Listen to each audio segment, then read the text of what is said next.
Merci, je vais vous parler d'un des plus graves problèmes de santé publique qui menacent notre société. C'est un problème qui, contrairement aux inondations, aux cancers, aux catastrophes naturelles, est d'origine humaine et d'origine criminelle. Ce sont les violences faites aux femmes. Je ne vais pas vous citer des chiffres très importants, mais je vais vous en citer trois quand même, qui sont fondamentaux. Les violences faites aux femmes touchent entre 38 et 40% de toutes les femmes dans tous les pays, de tous les milieux. Ça veut dire qu'ici, on a fait un peu le calcul, ici même, dans cette assistance, et beaucoup d'études l'attestent, entre 120 et 130 femmes ici présentes vont être directement ou indirectement victimes dans leur vie d'une violence grave. C'est un chiffre absolument hallucinant. La deuxième chose, c'est ce qui n'est pas connu et ce qui, vraiment, si vous avez quelque chose à retenir, c'est ça, c'est l'impact économique de ces violences qui est absolument hallucinant, qui est sous-évalué pour des raisons politiques.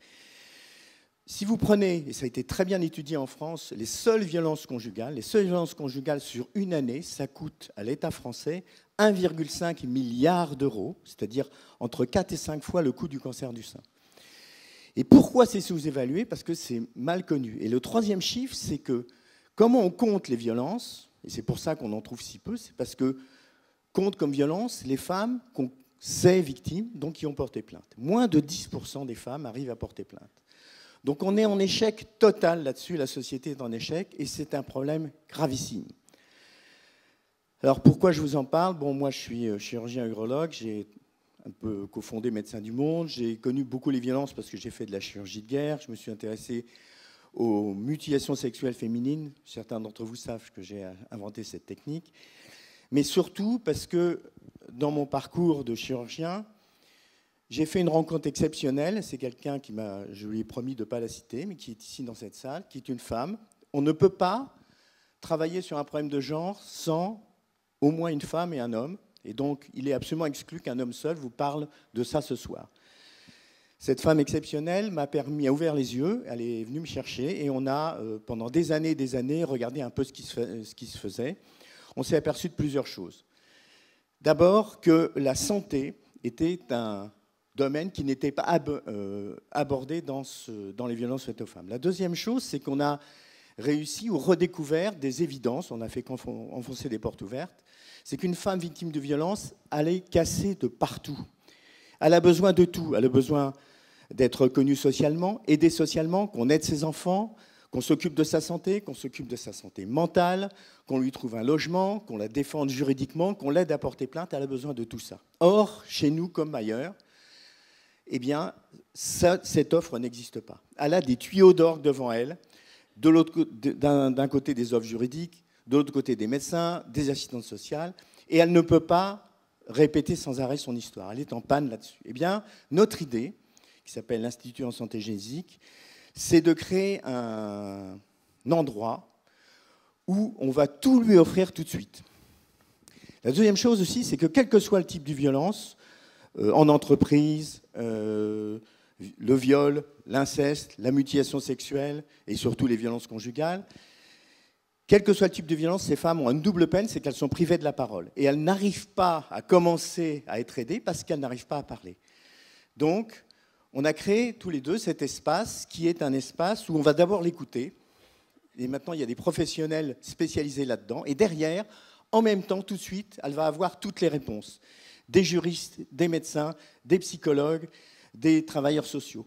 Et on va lui offrir toutes ces réponses tout de suite. Et cette idée, qui a l'air toute simple, elle n'a jamais été créée. On a fait cet institut pilote, et on est les seuls pour l'instant au monde à faire ça. Et ça a été tout de suite une révélation extraordinaire. On a vu arriver un nombre de femmes. Alors, on a été pris dans cette espèce de tsunami, c'est-à-dire qu'on a fait ça de façon pilote dans les Yvelines, mais on a vu arriver tout de suite la région parisienne, la banlieue, le reste de la France et des gens du monde entier. Et maintenant, on est dans une phase où on a un écrasement opérationnel parce qu'on a enfoncé tellement cette porte ouverte, malgré les équipes menées par, donc ça se prénomme Frédéric, malgré tout ça et malgré le professionnalisme, on est écrasé. Simplement, on a eu la chance de développer des protocoles, des modes opératoires qui n'existaient pas et qui sont maintenant reconnus comme extrêmement efficaces. Donc, il est temps maintenant de transformer cet essai, de dupliquer cet institut, d'en former un réseau. Et il y a déjà beaucoup de demandes qui nous poussent derrière, à la fois sur le plan national et sur le plan international. Et je pense qu'on a là vraiment une lueur d'espoir, parce que ces femmes nous disent tous les jours, mais ça fait 10-20 ans qu'on attend, on avait des tas de gens qui s'occupaient de nous, on n'a jamais eu ces réponses. Donc le premier enseignement, c'est que ça marche, on en est très ému, et qu'il faut absolument le reproduire. Et c'est ce qu'on compte bien faire avec Ashoka. J'aurais espéré, parce que je pense que je ne suis pas le bon fellow, moi je suis un porte-parole, mais c'est Frédéric qui a vraiment fait ça, qui tient tout l'Institut et qui a maintenant le métier. J'aurais aimé, je ne sais pas si elle va vouloir accepter, qu'elle vienne un petit peu à côté de moi, parce que je pense que vous pouvez vraiment l'applaudir. Je vous remercie.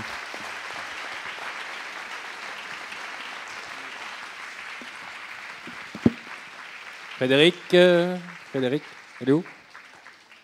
Tu la vois, Pierre? Est-ce qu'on peut la voir, Frédéric? Ah, elle arrive. Un peu plus d'applaudissements, ça va l'aider.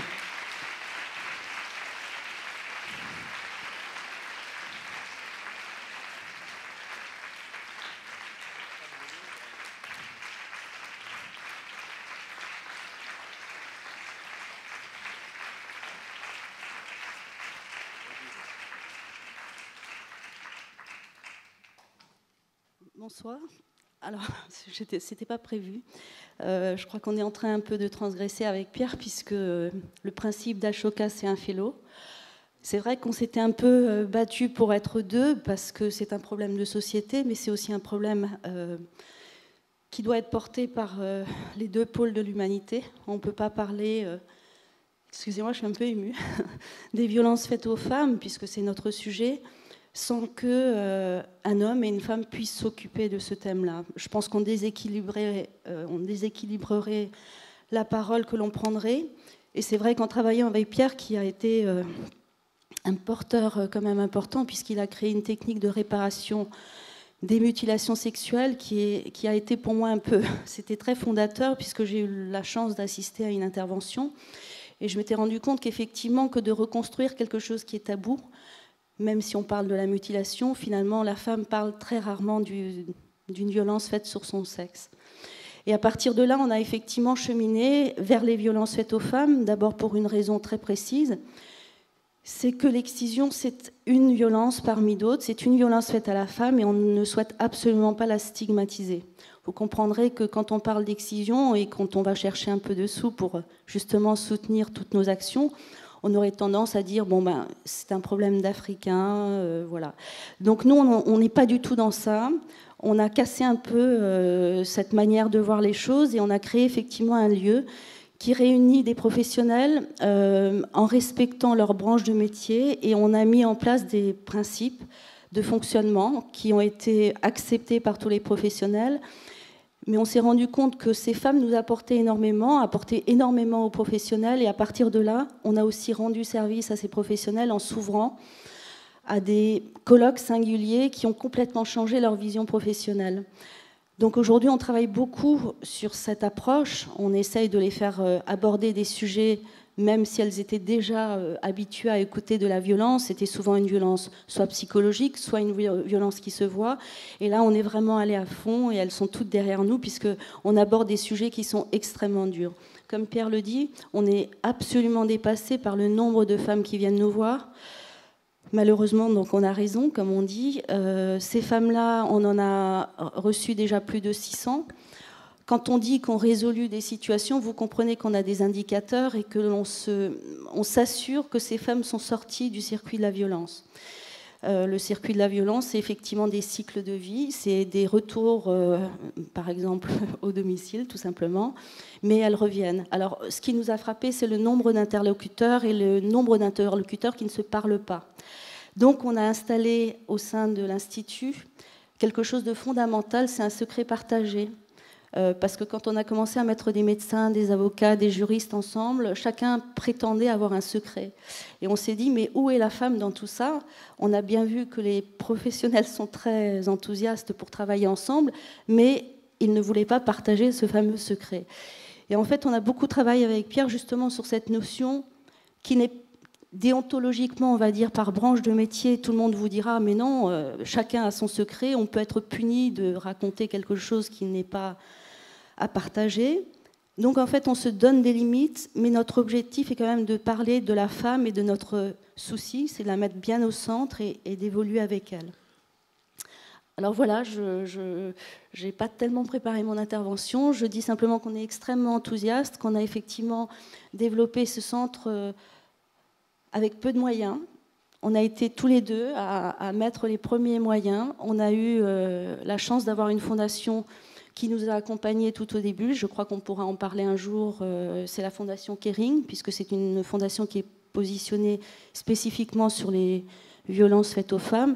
Mais c'est important de dire qu'on est parti. On nous avait interrogés à l'époque en nous disant « mais si vous n'avez pas les moyens, qu'est-ce que vous faites ?» Je crois que notre réponse a été assez spontanée. On y va quand même. Donc aujourd'hui, on a un peu stabilisé une situation, je dirais, économique. On ne dépense rien. On a 25 bénévoles qui sont aujourd'hui, qui tiennent des permanences. Pardon ? Oui, 25 bénévoles, oui, c'est ça. Pardon, qui tiennent des permanences chez nous et qui effectivement tiennent le cap.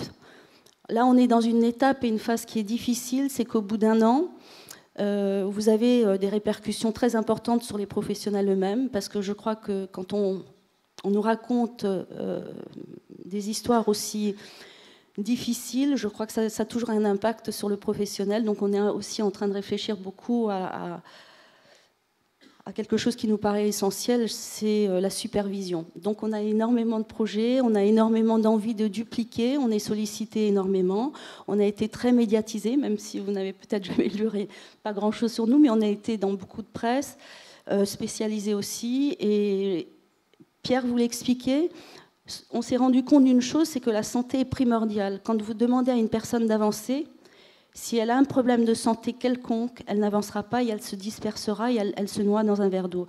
Donc aujourd'hui, la vraie originalité, c'est d'avoir remis la santé au centre de la problématique des violences.